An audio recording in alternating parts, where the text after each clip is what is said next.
Alaph Bayt, Gamal Dalat. So the Gamal, if you look, it looks, it can look a few different ways. It can look like a upside down backwards L, if you will. Or it looks like a check mark also. And this is the picture of it. So what it actually is the foot. It actually is a foot. Your foot can look like this. You kind of got to, yeah, I don't think I've been like that. But you know, if your leg is up, you know, you walk like this, right? Yeah. So your leg's up like this, and it's like left foot looking like thing. It's like a la foot. La foot. La foot. That's not a word. That's not a word. It's not a word. We're just silly.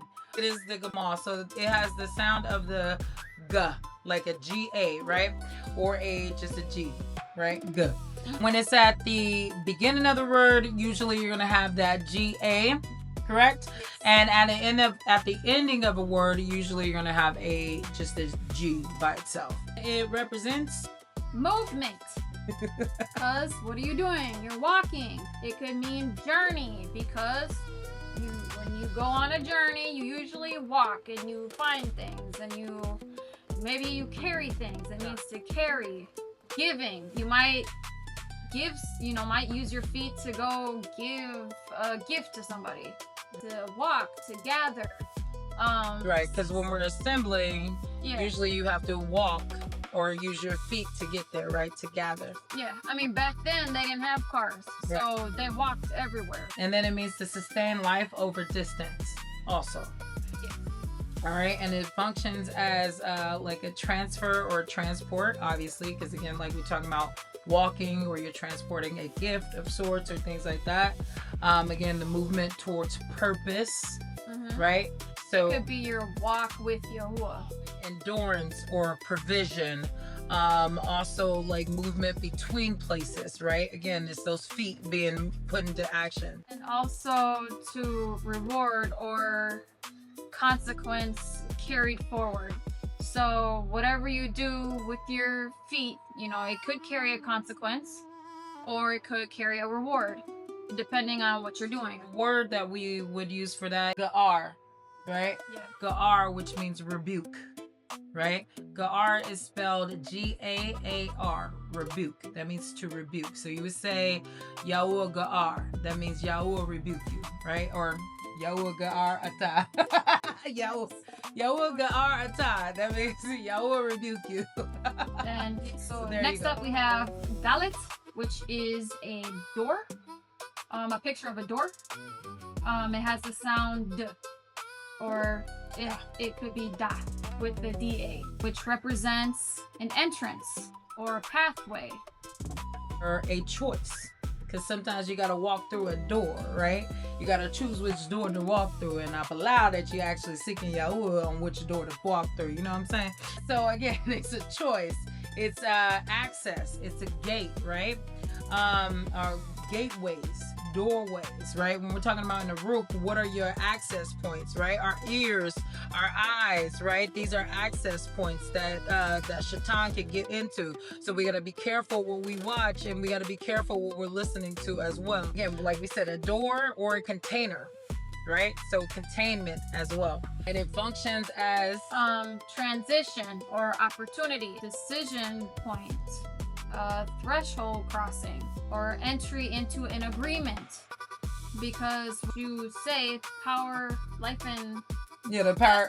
Yep. Go ahead. Life and death is in the power of the tongue. That's what you say. Yeah. So it's important to be very careful with what you say, because that could literally be an agreement with somebody or something that might not be of Yahuwah. And that's why we have to pull out to him over everything that we do and everything that we say before we do it, so we know which direction that we are headed when it comes to being in his truth. When we come into an agreement, we are verbally, right?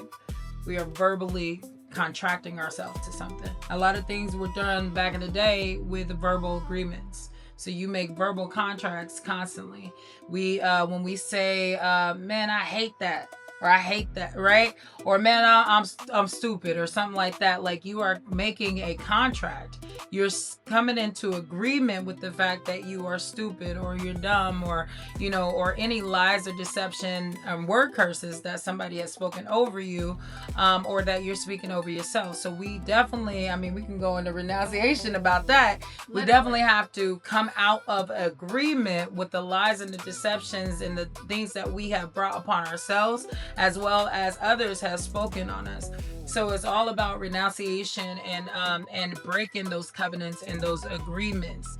And Dalat has a big part of that, right? Because it's the doorways. We have to break the doorways. We have to allow Yahuwah to close the doors that Shaitan has opened, or that we have opened, so that Shaitan has access to us, right? So like it says, it's an access point. Is that correct? Is it something like that? Yeah. So yeah, access point. So we have to break that access so that Shaitan can no longer come in and enter whenever he feels like. So if you're wondering why you're experiencing torment or just different things, or chaos in your mind or whatnot, a lot of that can come from doors that were open long ago, and even things that may have been opened by you know, your parents or your parents' parents or whatnot. So we really have to be careful of, one, what we come into the agreement with what, when we come into the knowledge of Yahuwah and his truth and the truth of his name and the power of his name, Yahu Yahusha, then we need to start renouncing these things and coming out of agreement, so that these doors, this dalat, can be closed, and no longer will Shaitan have access to us, or to our minds and our thoughts and our, you know, our households. And you will also see that Yahuwah will get rid of things that you do not need.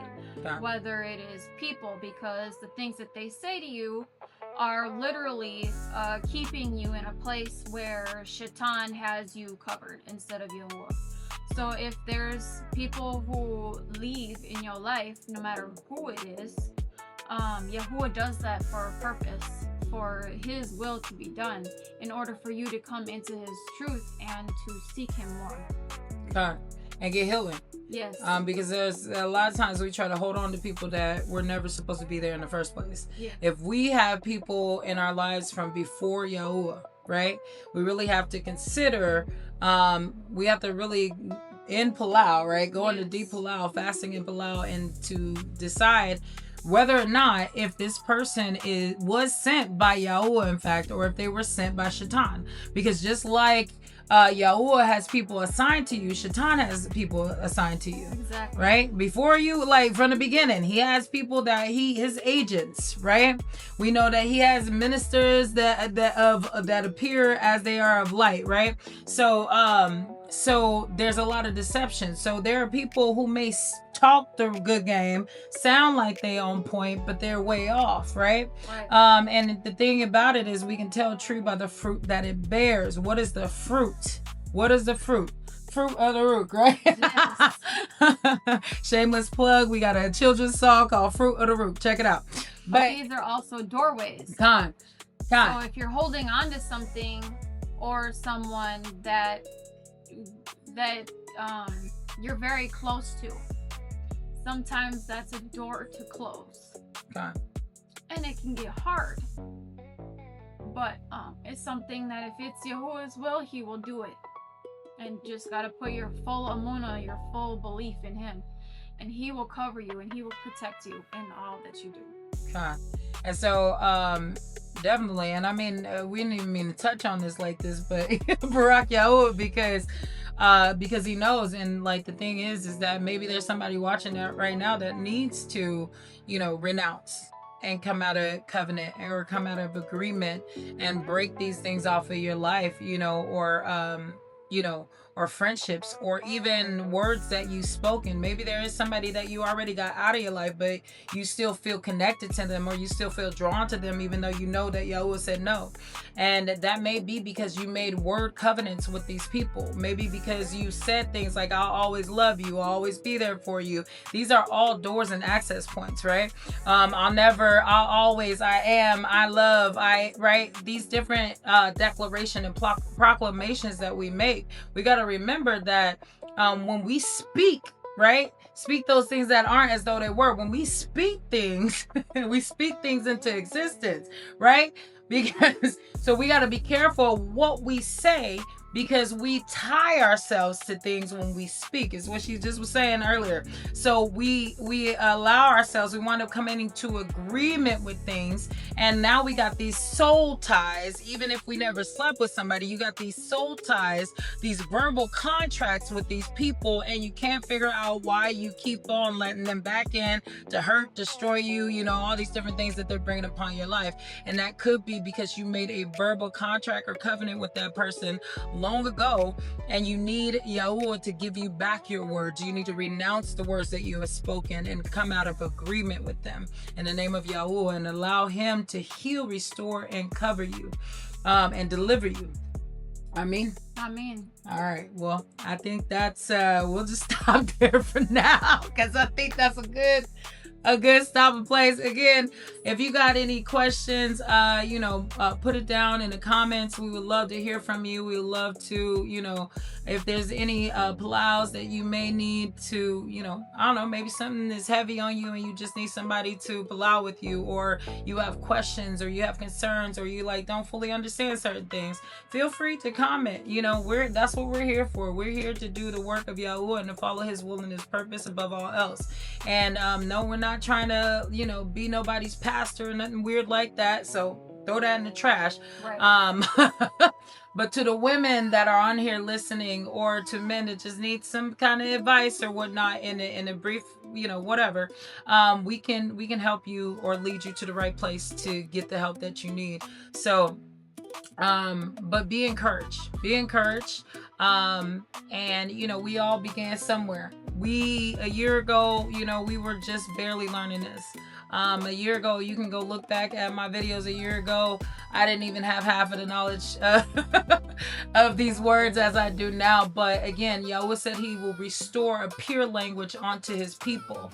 And that is exactly what he's doing. And it's such a baraka to be able to know these words now and to be able to speak them, because we're speaking his language. And being able to palau, meaning to petition Yahu, and in the ancient Abaryt, it hits so much different than even English, because again, English is full of spelling words, if you will. So anyways, be encouraged. Don't feel bad if you can't get the pronunciation right. I know I probably don't pronounce half of these things exactly right. Be on my head. Anyways. But you know what? We're here, we're learning, we're growing, and we continue to learn. And as we learn, and all that we have, we will give out as Yahu leads. And we continue to grow and learn as we go as well. So anyways, you have a Baruch rest of your yum, and may Yahu continue to lead, guide you, and stop with the lies and the false translations. Abaryt speaking the tongue of creation. Word of Yahu, the true foundation. Ain't no modern gonna give you the ancient. Stop with the lies and the false translations. Abaryt speaking the tongue of creation.